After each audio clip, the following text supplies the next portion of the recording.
Hello, everybody. Welcome to Webinar Wednesday. Welcome to this live webinar. We're going to talk about gender equality and the Great Reset. I'm Martijn Lofvers, now on camera. Normally I'm not, but I'm the Chief Trendwatcher of Supply Chain Media. You might also know me as the Editor-in-Chief of Supply Chain Movement, the quarterly magazine and bi-weekly email newsletter. And with me, and you'll see them already, I have two experts, and they will join me in this live webinar. The next, Beth Morgan, founder and CEO of Boom. Beth, hi. Hi, how are you doing, Martijn? Thanks for having me today.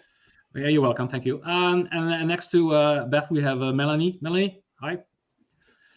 So we have a live webinar the upcoming hour. So this will be recorded, and the presentation will be made available as PDF in the next 48 hours. Everybody's on mute, but we want to have it as a conversational webinar. So you are able to ask questions, and you see the Q&A functionality at the right-hand side. And so you can start out questions. You can also chat with each other, but you can please use the Q&A functionality to ask questions. There will be a Q&A at the end. So there are also opportunity over there. If these questions are related to the things at hand, we will discuss it, and I will ask these questions immediately. And we have short breaks when the three of us will have a short discussion, and you can join if you have questions about that matter at the time.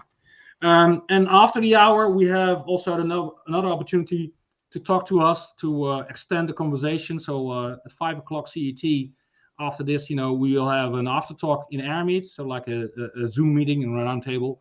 So people can join us over there. So you can have an extended conversation after 5 o'clock in the lounge, like this. So these are the practical things.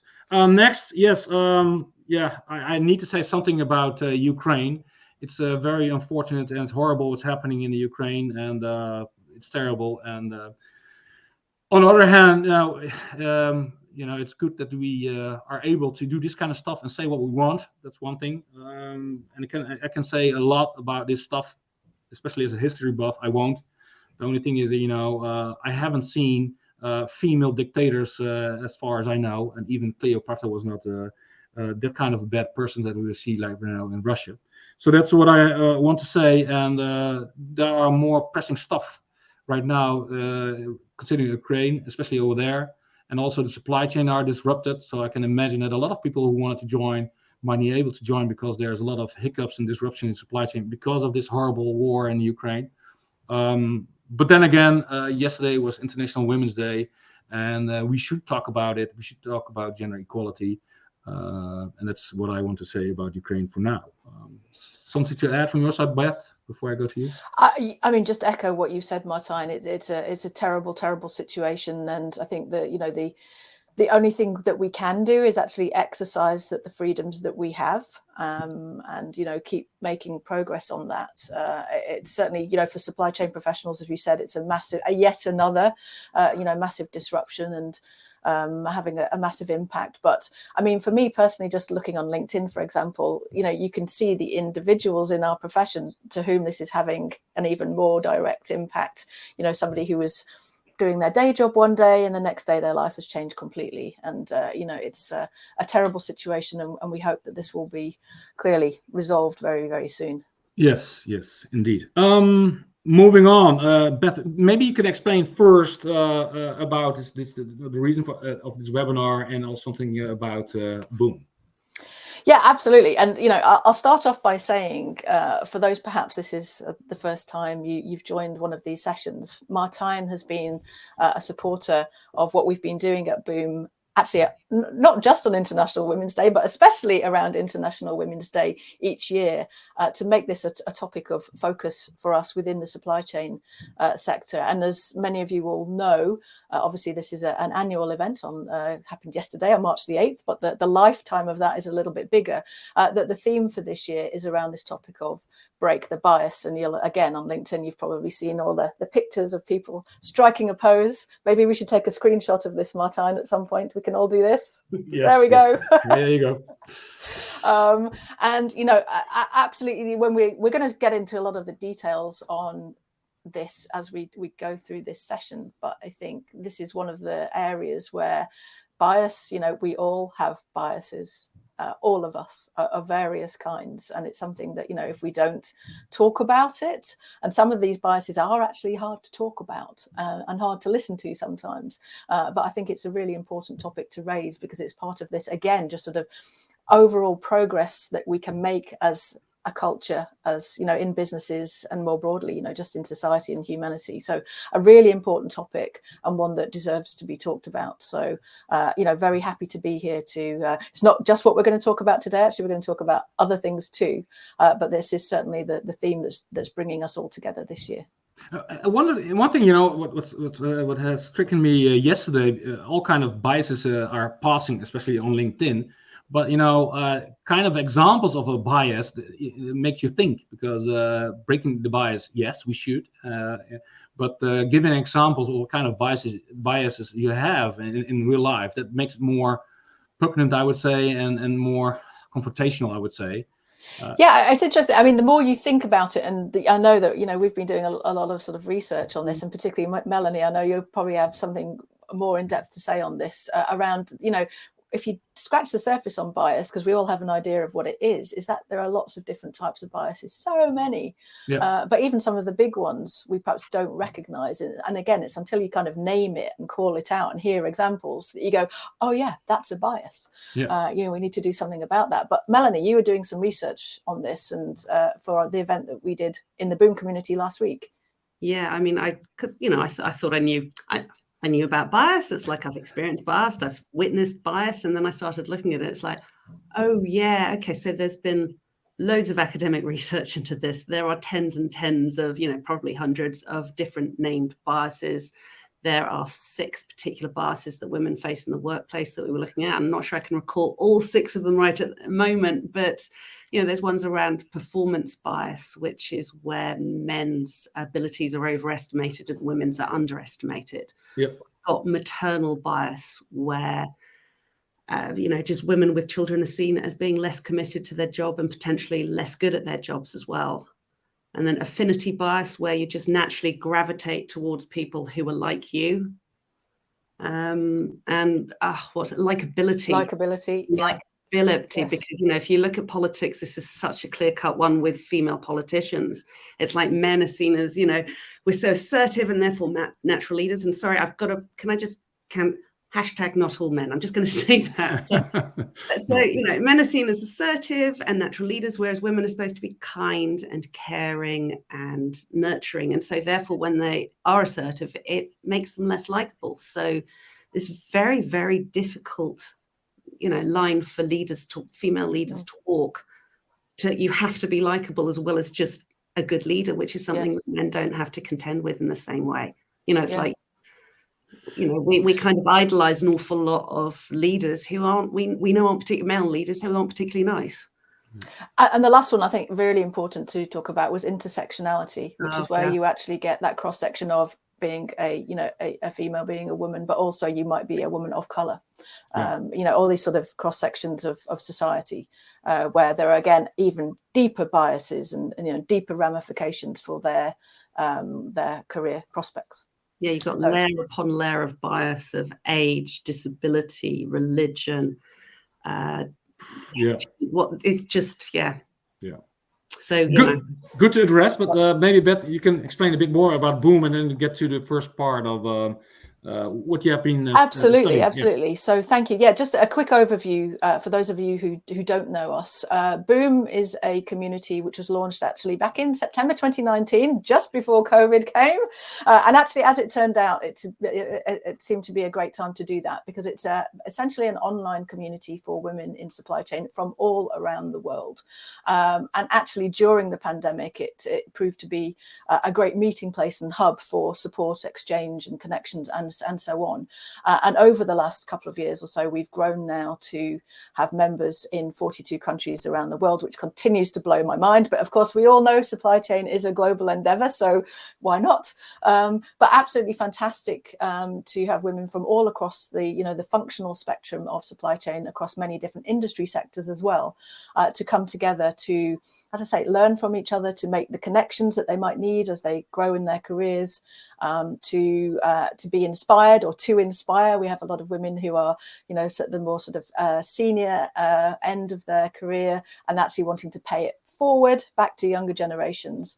And also not just for sort of individual personal career development. One of the things that we're talking about and sharing with men and women is how everybody can, you know, look at this really important topic and, you know, what can companies do? What can supply chain leaders do? What can we as managers, as peers, what can we do, people of all genders, to bring more diversity into our supply chain organizations? Obviously, we're kind of tackling the 50-50, the gender diversity question, but also looking at, as we've mentioned already with intersectionality, other aspects of diversity as well.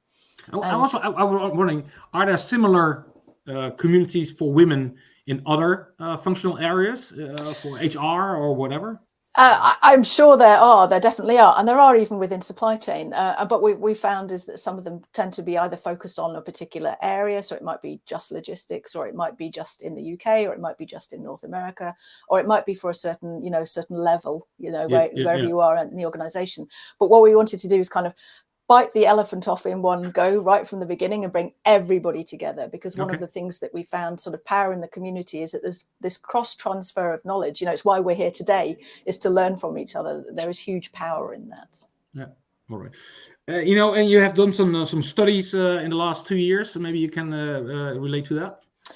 Yeah, just to introduce you, give you a bit of background to this. So not only do we operate as a community in and of itself, what we wanted to do each year was really sort of take the temperature of the whole supply chain community. So for the last 2 years, we have done a research study, which is a global survey, again, of all genders, on a couple of topics so far. And we're going to talk about what we're going to do this year a little bit later on. The first one was actually looking at career progression in supply chain. So looking at, what are some of the enablers for career progression? What are some of the obstacles? You know, what are people's plans in terms of, you know, are they looking to change jobs? Why are they doing that? What are they looking for? And so on. Last year, obviously, quite rightly, we needed to look at the pandemic. We needed to see what was the impact of the pandemic on the lives of supply chain professionals, again, men and women, and where it kind of fell out of the data, we highlighted where there were differences between the genders. And there are some, and we're going to share some of those today. And what you can see on this slide here was actually from our research report, which came out in the autumn last year. We did a bit of a kind of a benchmark check to say, okay, you know, obviously we were all working very different circumstances. Some of us were still working in factories, in plants, in warehouses. We need to keep the wheels turning. But for many, particularly sort of white collar professional, supply chain professionals, we saw an overnight switch from, as you can see here, before the pandemic, 60% of professionals were working in the corporate office. We were commuting every day. We were going into our usual workplaces. And then during the pandemic, you can see that shifted hugely overnight. I think we all know this, right? We all experienced this. It brings us together, where suddenly there was this shift. So that kind of happened right back, I guess, around sort of early 2020 in Europe, sort of around the February timeframe. In other parts of the world, it kind of differed. But if we can look at what happened after that, when we asked the question again, we're looking at, okay, how is this changing? Because when we did this survey, we were kind of starting to kind of not completely move away from the pandemic, and we still haven't, but, you know, things were starting to change. Companies were starting to create strategies for, okay, what are we going to do? And already we could see that there was this shift back to, okay, some people, they've gone back to the corporate office. Some people remain in their work facilities, as I say, factory, warehouse, whatever that might be. But hybrid, you can see there, for the majority of people, we're now in this hybrid environment, or at least this was back in autumn. So it would be really interesting, actually, if we did this again, to see, okay, what does this look like today? Because I think even now, sort of venturing out into the cities, we can see there's even more people going back to work. So that would be interesting, I think, for us to see, particularly from a planning perspective. And if we think about, you know, what do people want to do, and what kind of jobs are they looking for? What kind of flexibility are they wanting longer term? What do we as supply chain leaders need to know about this as we're planning to recruit, planning to keep the people that we want to keep? So I think it'd be a great discussion, actually, I'd like to throw out to the both of you to say, you know, do we think that this is something, or what are we seeing right now? Is this something that's going to change everything now? Is hybrid the future? or are we going to go back? What does that look like? So I don't know, Martijn, what do you think? Interesting to see what is happening. Of course, there's a huge difference between blue-collar workers and white-collar workers, but focus on the white-collar workers. They were quite prone to extend their work out of home on one hand. What you did see is that, a lot of them, were able to work collaboratively on tools, work in the same environments like Microsoft Teams, whatever. So that was remarkable that it's quite easy to do. So I foresee that, white-collar workers are wanting to work on tools together at the same time, remotely out of their homes or somewhere in the same building. So that's one thing what I saw, that that the collaborative tools are developing, like also like this kind of webinar tools. So that's the positive side. The flip side is, I hear a lot that a lot of white collar supply chain workers are lacking creativity, and they do their stuff. They can do it with collaborative tools, whatever. But being creative, they need a whiteboard, or they have to look themselves in the eyes. Is this working? So for innovation, that doesn't work. So that's what I see. And I see some companies in the Netherlands, like KPMG, have created one of their offices into a clubhouse. So you see that more companies are, creating a creative environment, a clubhouse environment, to get the creativity back and to push them in a certain area where they are becoming more creative. So it has to look different than an office with a screen and with Excel or even better stuff. So that's what I see here. So the clubhouse feeling should be more to it. But it's also to do with attraction of talent and retaining them, whatever. But the hybrid will stay on. But you're right, now are people longing to get back to the office. But after a month, they get fed up with the traffic jams again.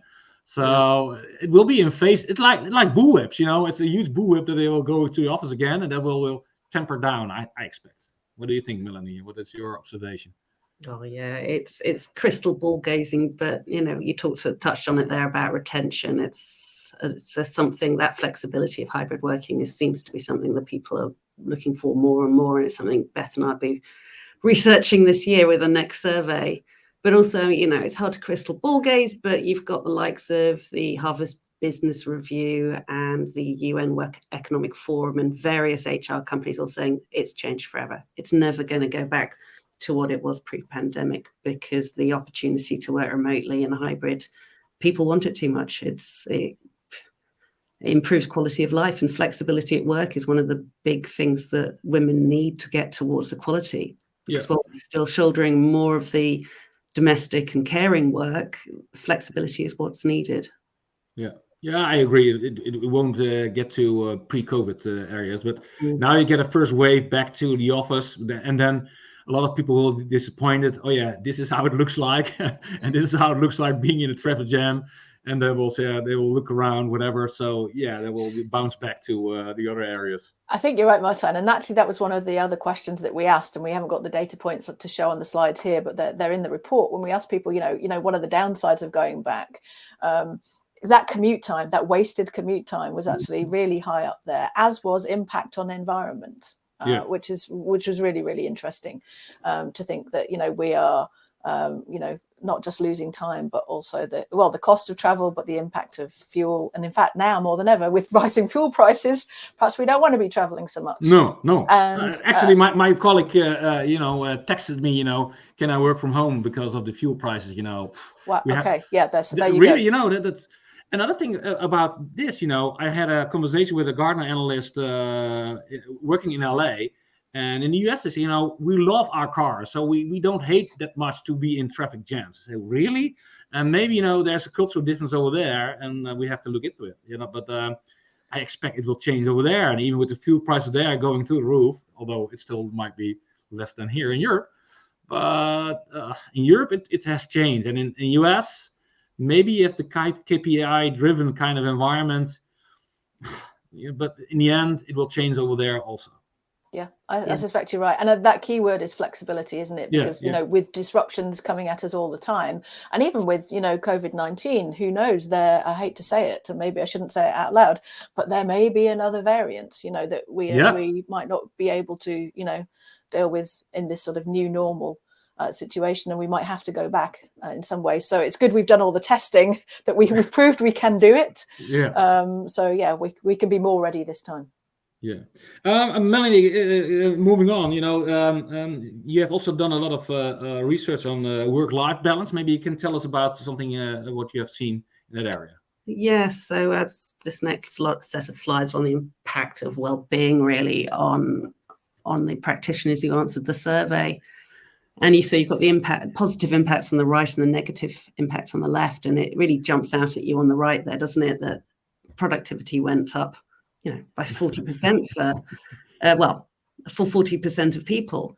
And we touched on it. It's like, because you're not commuting, because you don't have to travel for work, you've got this time back. But then this is counterbalanced on the negative impact side by an increased workload. You know, 50% of people said they felt an increased workload, and 47% they said that there was a negative impact on their mental health and well-being.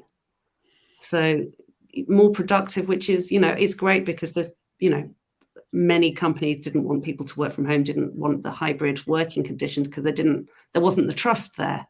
You know, it's a great social experiment. It really has shown, no, people perform very well at home as well, and therefore that's opened the door. But the downside is increased workload and the mental cost of mental health. Yeah, is it also the productivity has gone up because there was less useless you know, meetings and that kind of stuff, and people could focus on what they actually should do, that kind of thing? Yeah, very possibly. I mean, we haven't got the data points to drill into it, but I'm sure that is an aspect of it. Yeah. There's less noise, isn't there, in some ways? I mean, unless you've got small children running about. Yes. Trying to do it. But there is that, you know, you haven't got people just stopping by your desk as randomly, so you can just get on with your work. And the mental health part is very important, because now we're moving in another phase, in a new phase with a hybrid working environment. How can we make sure that the mental health levels are on the right level, and that's something we should see and also explore more. Yeah, I mean, I think the concern is that people say, okay, well, we're not, you know, some countries aren't in lockdown, therefore the mental health problems should just magically disappear.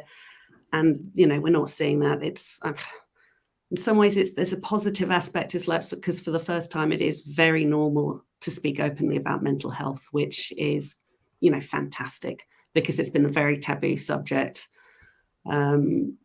But it's an ongoing problem that needs to be checked in on an ongoing basis. It's not going to disappear overnight. Maybe you can tell us something about working hours in this matter. Yeah, so with this, I mean, the plus side of more working from home is the ability to flex your hours. So you can see on the right-hand side there, men and women, over 50% of the respondents, men and women, were able to flex their hours. But on the downside, I mean, there's this really vast difference by gender of who was working longer hours. 88% of women said they were working more hours than usual versus 58% of men. Which, Beth, what's the definition of work there? Is it purely? Yes, it's professional paid work and unpaid work. And unpaid work. Yes. And you know, and that reflects the, you know, the UN's quote, on average across the world. So, you know, it differs from country to country and by socioeconomic bracket, but women do 3 times more domestic and caring work than men in general. # not all men. So it's just, you've got that extra workload plus homeschooling, which, speaking from experience, God, it was a killer. It really was. But why is it, do you think, that women are working more than usual when they are working from home than men? Well, I think this was during the pandemic, as Melanie's just said, is that suddenly kids couldn't go to school. and were having to be homeschooled, and very often, again, not all couples, not all parents, not all women, not all men, but as this data reflects, and not just our studies, as Melanie said, I think this is widely accepted from multiple studies, is that women took more of the responsibility for that. And again, we might say individually, not in our house, and that might be true, and that's fantastic. But again, just sort of generally speaking. Yeah.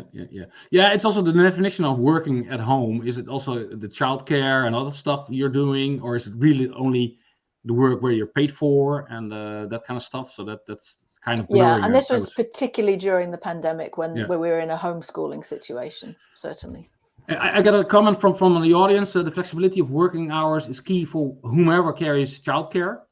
Yes, not necessarily flexibility around WFH or office. Working from home. Yeah, working from home. Yes, but to be fluid on the daily hours is working from office. Again, it's Elena. That's spot on. It's about flexibility. It's about having that agility to kind of work around that kind of blended work-life situation.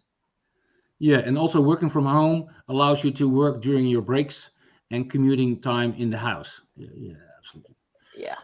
Maybe Melanie, about the stress levels. Maybe that's something to address next. Yeah, so there's some quite big numbers here. It's like 19%, or only 1 in 5 people who responded said that they were they had no symptoms of burnout, and 40% showed that they were saying they were under stress, but they didn't feel burnt out. But then you've got, over 40% saying I have significant symptoms of burnout, which is, just quite disturbing, and I think it feeds into the mental health issues as well. It's all related. It's just to keep that level of productivity going with an increased working hours and all the other pressure, plus, living through COVID. It really took its toll on the workforce. This is something that's, you can see 80% of people feeling stressed in our supply chain practitioners. But it was a stressful time, I would say. But and if you compare to the genders in the next slide, maybe you can say something about that, because that's more disturbing in my opinion. Yeah, I think it's when you drill down into it. So when you look at who had no symptoms of burnout, it was 30% were men, only 11% were women. Yeah. And then when you're looking at I'm definitely burning out and have some symptoms, only 10% of men, but 26% women. So it's really split by gender. So the women taking a lot of the pressure there. I'm curious to see how this will change, or hopefully will have changed, if you do a new survey, getting more into the new normal. If these stress levels are still at the same height among women or not. Yeah, this is something we want to do in the week, because we're designing the new survey at the moment and baselining it. Yeah, is a key part of it, just to understand how is everybody, how are you doing? Yeah, and right. We can move on from there, because it'll be really interesting to see over the years how it changes. Yeah. If you have this question overall, maybe to Beth, what is your response to all this? Because it's quite scary to see what the stress has done.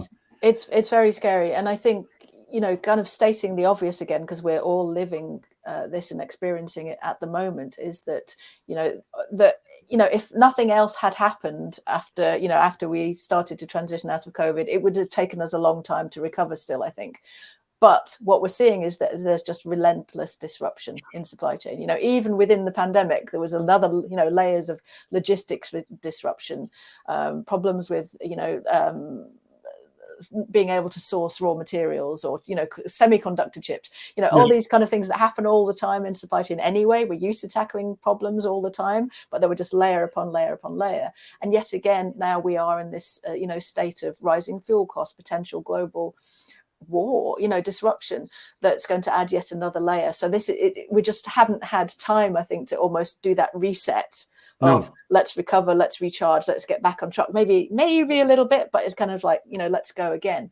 And I think that's an ongoing red flag on the negative side, to think about, okay, how do we address or be aware of and address those questions around mental well-being, and then kind of tie that in maybe more on the positive side with, okay, what have we learned from the last couple of years about, you know, what is working, you know, as we've seen in the comments, you know, flexible working, that's, you know, that's made a really positive change for lots of people. It has helped some people. So how can we build on that, you know, as we go forward into, you know, the ever-changing world of supply chain? But we have proven to be resilient as supply chain professionals in the last 2 years. Absolutely, incredibly so. Well done, everyone in supply chain, honestly. Yeah, absolutely. You know, when you look, you know, the economy has rebounded, you know, backwards, upwards. Although, you know, we are in a scary situation now, but in the end, you know, the last quarters were amazingly positive. You know, so we have done a great deal. You know, the economy has thrived, and so that was the good part. But, you know, we have to learn from that. And maybe to the next point, you know, especially in the US, there has been talking about the Great Resignation. And maybe to discuss this topic briefly, what do you think, Beth? Yeah, absolutely. In fact, maybe just one hangover comment from what you were just saying in terms of, you know, how resilient supply chain has been, is that it's also been a tremendous time of innovation. Yeah. Again, driven by necessity, but we've seen some absolutely fantastic solutions to some really crazy problems. And, you know, that's been done in, you know, maybe in normal times that may have taken 5 or 10 years to come to. We've had to do it in 1-2 years. It's been absolutely incredible. So name some examples. What do you think as major innovations in that area? Oh, that's a great question. Where do we automation? I mean, the pace of digital, I think, has, again, because we've been forced to go down that road even faster than before. But even just sort of basic orchestration of supply chains, how we think about supply chain network design and how we do things, how we tackle these crises. We've had to, you know, create these. And oh gosh, I was going to use the phrase war rooms, which probably isn't appropriate at the moment, but, you know, had these sort of groups of people come together to tackle these problems and do them in a really focused and fast way. So the rise of resilience, you know, it's something most people didn't know the definition. My goodness, everybody knows a lot about, you know, resilient supply chain and what needs to be. And I've seen the rise of digital twins. You know, companies implemented digital twins within weeks, a few months, not years, but quite quickly. So that was But now about the Great Resignation. Yeah, coming back to that, because obviously that was a big topic, you know, particularly in the media last year, and we've kind of seen this in terms of people moving jobs, is that, you know, supply chain is a great place to work, and you want to find the best place to work. And at the moment, there are way more supply chain jobs than there are people. And I think that's creating a great sort of platform for mobility within the sector. And, you know, one thing that our survey found is that, you know, the pandemic certainly did not slow that down in any way whatsoever. In fact, you could say it increased. So even though you weren't able to go and, you know, do job interviews in person, you know, join a new company in person, it was all done virtually, but yet it still happened. So we asked, and again, this is our survey last year, you know, did you change your job during the pandemic? In the last 12 months, did you change your job? And you can see that 29% of people did change their job. And by the way, from that picture, it wasn't just men. That happens to be a man walking out the door. It was men and women. And, you know, on the right-hand side of that slide. That's bias. Look, no, it's both. Exactly. It's both. We need. In fact, Melanie said that. She said, can you get pictures of both genders on both sides? I'm like, I'll explain it looks like the woman is just considering it and the man is doing it. It's a major bias. Told you, Beth, it told you. I know. That's why I explained it. But yes, nevertheless, yes. And again, look at that. So 34% considered it. That's a huge amount of turnover. Yeah. And if I compare that to, and in fact, I think my industry colleague, Caroline Crotty, is on this call, you know, from her experience, she was telling us from a recruitment consultancy point of view, that actually the norm usually, obviously it's going to depend on where you are in the world, what kind of job you're looking at, is that the average sort of turnover rate is somewhere between 20 and 30% a year. So actually it was on the high side. Yeah. So if you add in now kind of, you know, all the innovation, the pace of change, and the kind of the purpose side of finding a great job to work in, but couple that with everything we've learned about flexibility and changes in working practices. I think this is really causing a change in people thinking about what's important in life. How do I want to work? Where do I want to work? Who do I want to work for and with? And I think, obviously, again, in the talent war, there's lots of, financial incentives as well to move. Companies wanting to attract the best people, salaries are increasing, benefits are increasing. Now is a great time to be a supply chain professional. Yep. But for a supply chain leader and managing that, this is quite potentially a turbulent time, certainly. I'm curious to see. I don't know if there are any numbers. Probably there are. This 34% is quite high. I was wondering how hard this percentage would be before COVID, because I wouldn't say that 34% of the people were considering leaving before COVID.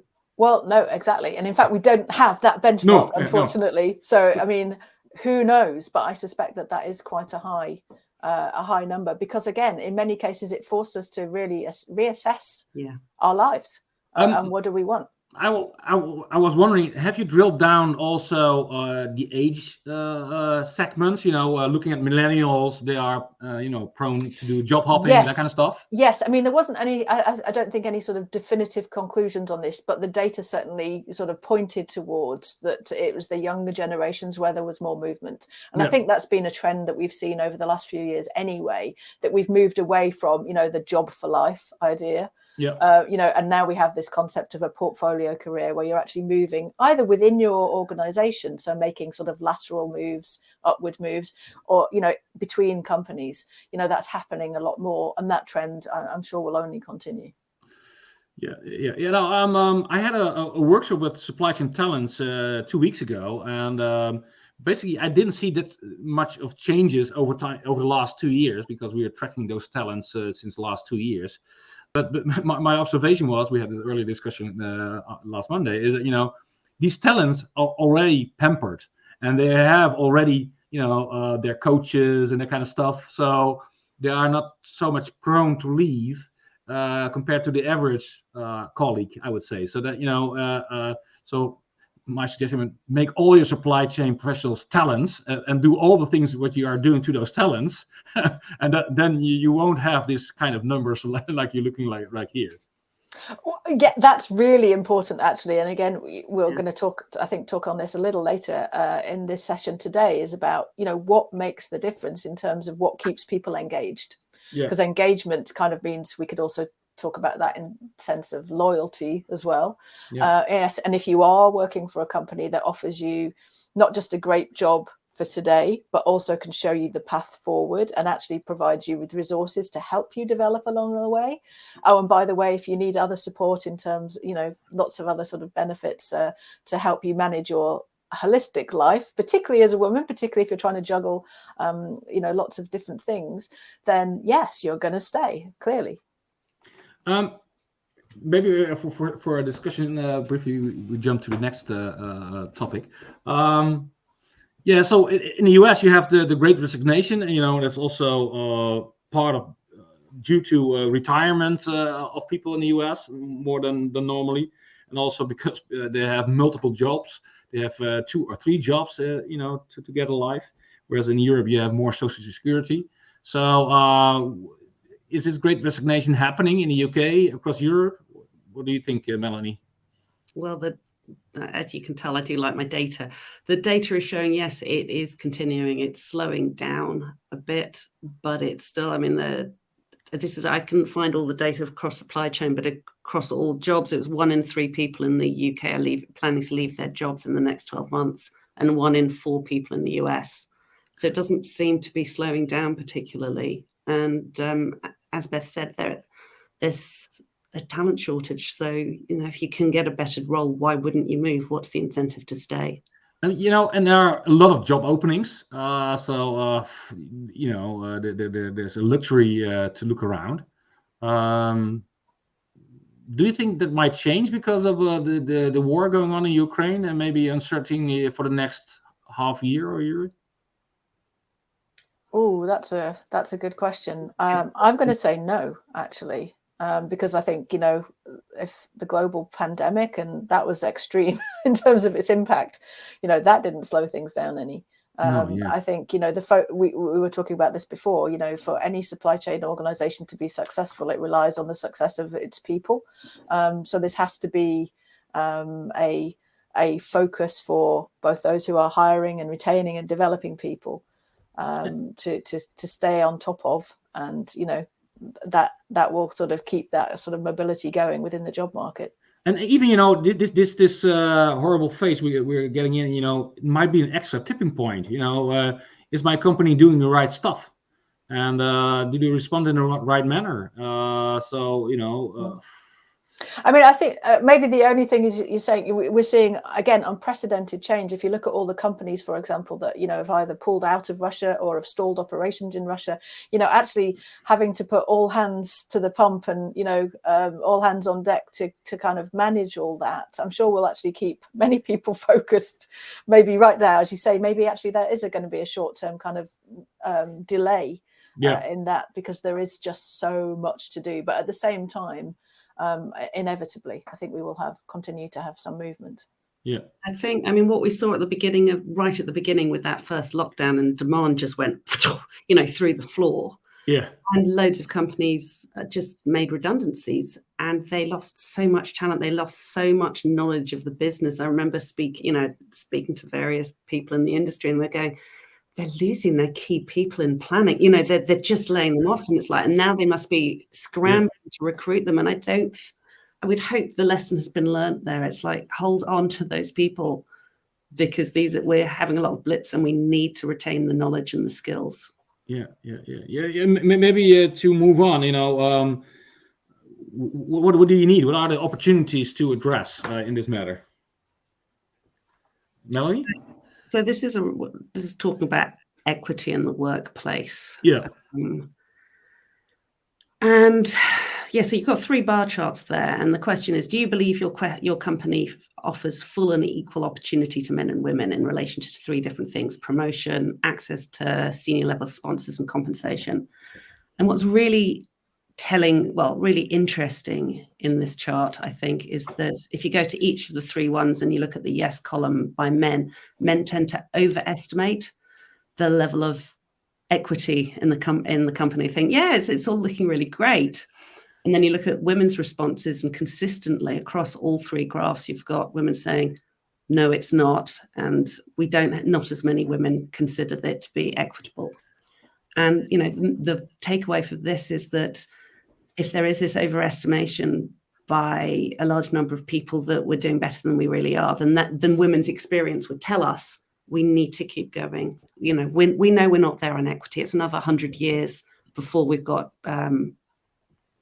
equal pay around the world. So it's not over. We need to keep fighting for equity.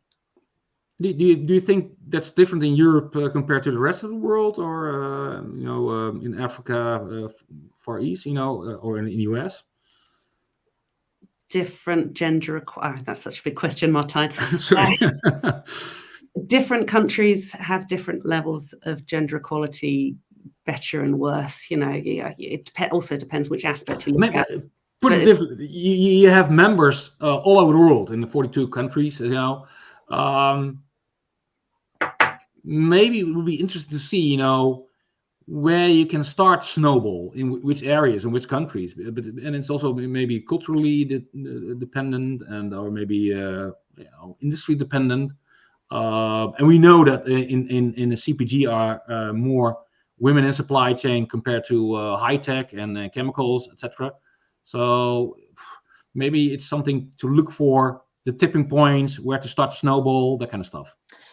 I'll take that one if I may, because actually I'm thinking of, a couple of things. One is just to address your question, is it different in different parts of the world?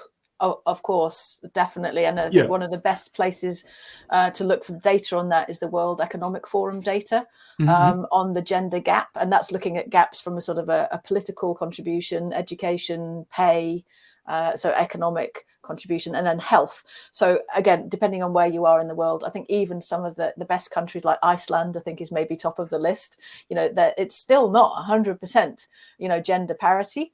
And, but I think, I forget the exact number now, but it's still maybe 20, 25, 30 years away. If you're looking at other countries from, developing nations, we are talking many, many, many, many decades. And on average, actually, I was looking at this yesterday, the data from 2020 told us that it was going to be 99.9 years for that gap to be closed globally. Following COVID, that gap has extended to 137 years, which is terrible. So again, of course, that's not just supply chain, that's across all, parts of society. But that's why we need to keep on looking at this. So really, really important. But one thing I did want to say actually came out of a conversation we were having in the community last week about the role that companies can play, because clearly some of this is cultural. It's it's at the governmental level, laws and regulations and so on. But there are things that companies are doing to change things. And I'm thinking, Melanie, you might remember this. One of our members, Supriya Bal, who works for Diageo in India, was saying that they brought in equal maternity and paternity pay worldwide for Diageo, which in her country, in India, was unheard of, to have that level of parity. So it's kind of like, can we as organizations make these changes, not just in the UK, not just in the Netherlands, not just in the USA, but actually change it in every country that we operate in? And then you're actually asking, or kind of creating this vacuum or creating this momentum that for other companies to kind of raise the game as well.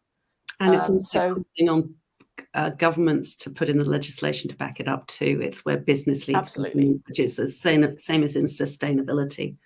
Yeah, I got a comment from the audience, not doing the right stuff based on my comment. She's saying, if companies are not living up to their values, talents would simply leave. And, if they experience like Diageo is doing the right stuff all over the world, and people from other companies are listening, my company doesn't, that is also a red flag. Absolutely. Yeah. Some comments popping in, but getting on to this kind of notion that's quite worrisome to an extent. So, Beth. Actually, Melanie, I think you were going to take this one. Yeah, Melanie, sorry. Yeah. I see we're getting through the time we're running out of time, so I'm going to keep it brief. But this is the views of, it's very subjective, but it's the views of equity in the workplace, and 45% of people were quite neutral. But then you've got this very evenly balanced positive and negative, 27% to 28%. It's almost the same. And when you read through those comments, you can see that there's this, it highlights the inequality between the genders. You've got on the left-hand side, you've got on a positive note, which is fathers have become more aware and sympathetic to, like he says, working mums, but I think just, even paid and unpaid working mums. You've got that. Oh, we've lost Melanie. Oh, you're back. Yeah. Oh, no. I will continue while Melanie finds her way back in. But yes, this was looking at, so the impact of the pandemic on feelings towards equity. And Melanie, you're back. So if you're with us, I'll let Norton you antivirus is doing something very strange on my computer. Sorry. So we're talking so on the left-hand side, you've got fathers being more involved, but then you've got this downside of the low-income family. So the social difference. Because not everyone has great home office for technology, but you've also got lots of women in frontline, non-salaried roles lost their jobs. The additional burden on women has been disproportionate. So the negative sides, you can see just and the positive both reflect this gender inequality. Yeah, I agree, and it was quite worrisome when I saw this, and maybe to some extent qualitative. Counting all the numbers, but if you're drilling down, and maybe you should address it in another way. Are these just simply, across the genders, or and do men recognize these negative sides? And that's also a bias, and that it was confrontational for me to see that, because when you explain it, on the left hand side is more male oriented, whereas on the right hand side it's more female oriented. Yeah, I mean, that's actually interesting because this survey was of men and women. So, Yeah. and I couldn't say who made these comments, whether it was men or women. So we don't know. No. But yeah, it was interesting that somehow those things kind of bubbled out, again, anecdotally and subjectively, as Melanie said.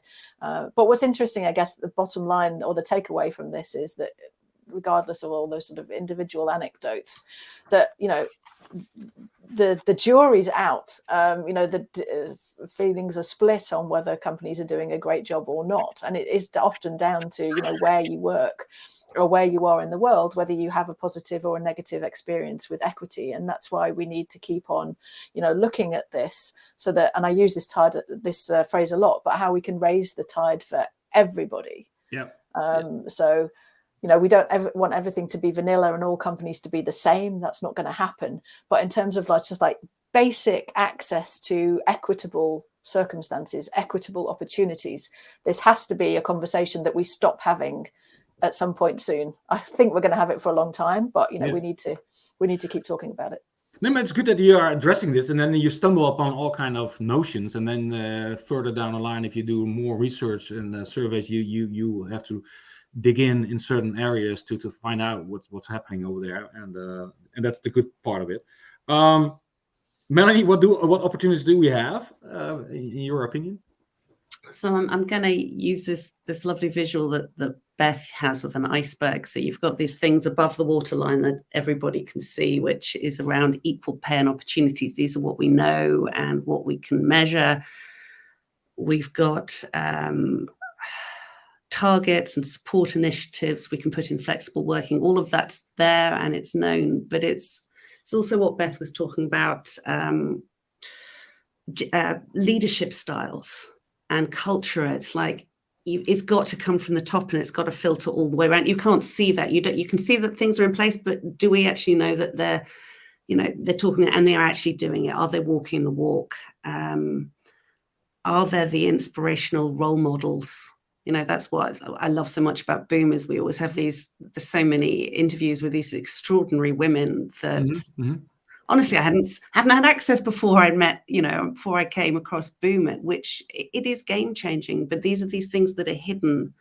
So, and there's also this lack of view of it might be perceived equity, it might be there, but unless we actually can see people's pay, you say you're paying me the same amount to do the same job, but I don't actually know, do I have that trust there? So you've got these things that are known and can be measured, but they're these things that are less clear that could really do with extra clarity. Yeah, right. You're right. There's a lot to do. Maybe to get to the final fifth part of it, and we get to the Q&A. Beth, what do you see as the needs in professional development and working environment? Yeah, so actually, maybe we kind of did this the wrong way around, because we're going to answer the question we've just posed by saying this is what the people who responded to the survey told us would be very helpful to them. And there are two slides we're going to show here. And the first one is related to, loosely speaking, sort of professional development aspects. And there's a lot longer list, I think, of things that, that need to be taken into consideration or could be done. But when we asked the survey respondents, what would help you thrive in your career and help you sort of move forward in a frictionless way, or with less friction as possible, then you can see on the slide here that the most popular response was to say, I'd love to take part in a leadership development program. Exactly as you were saying earlier, Martijn, about, I think you used the word pampered, but companies looking after their people and actually not just wanting, the results right now, but actually caring for their longer term development and trajectory. So having a bit of a longer term vision. I think people need to see that that's there and feel that they're being invested in, for themselves, but also so that they can contribute and perform better for the organization as a whole. And, really not too far behind that, and this comes up again and again and again, some companies do this very well, others not so well, is to actually know, what does the future look like for me? What does my career path look like? I know that, one of the challenges in supply chain is that it's often always moving. The goalposts are always moving, so it's not always easy to say. But could you, do you know, if you're planning your career, where's my next step in the company I work for now? How do I get there? What skills do I need? How can I acquire those skills? If you can't see that opportunity in your own company, then you're going to look for another company that can provide you that. And give you that kind of forward-looking view. I was talking to a female supply chain director, explaining within her big multinational, well-known company that they had the career path and they had the different stats and so on. But in reality, it doesn't work out that way. It's not like you have a clear path, and what you're saying, supply chain is so disruptive and changing that most of the times, and although those people are very happy working there, it was just, okay, we have a picture, a potential picture of a career path, but in the end, reality might be looking different. Yeah, and I think because that's only one piece of the puzzle, right?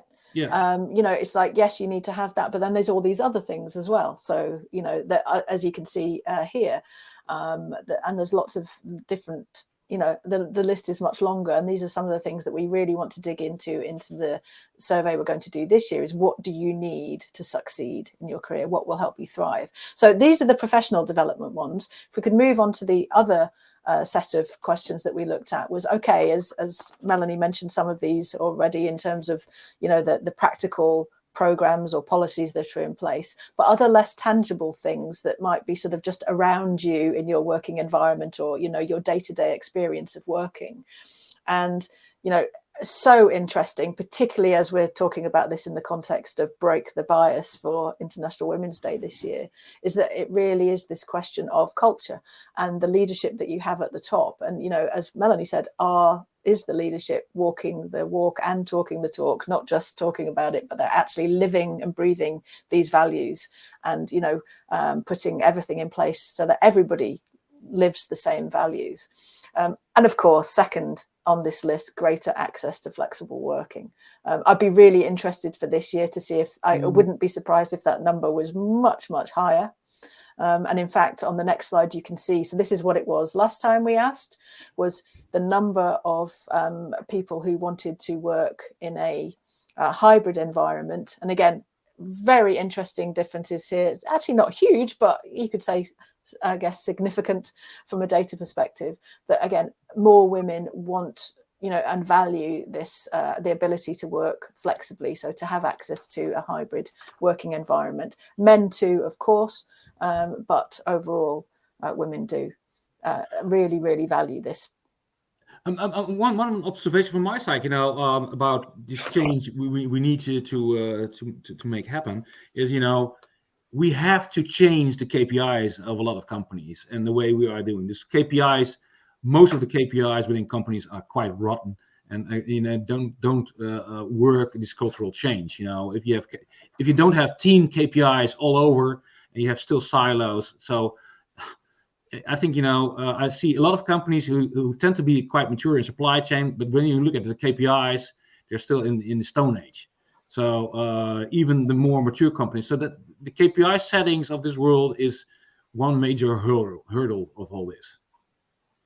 Yeah, I think that there's some great research that actually came out of the last couple of Gartner surveys. So every year Gartner does a survey of women in supply chain. There is another survey open right now, and I encourage everybody to go and take part in that survey. Go and look them up on LinkedIn. There's actually a link on our company page as well on LinkedIn, which is tracking not only what does the pipeline look like for female professionals in supply chain, but what are the programs that work.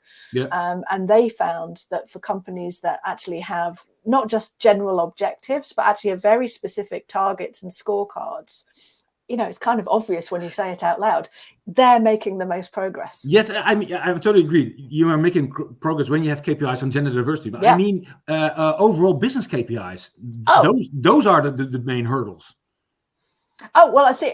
Okay. So what you're saying here is a kind of short-term other goals that might be distracting you to kind of get the job done. Yeah. Gotcha. Well, quite right. Yes. But I think this is part of if you take a step back and look at the more strategic picture, this has to be, as we were saying before, this maybe isn't the number one thing on your agenda, but it's a very important part of it.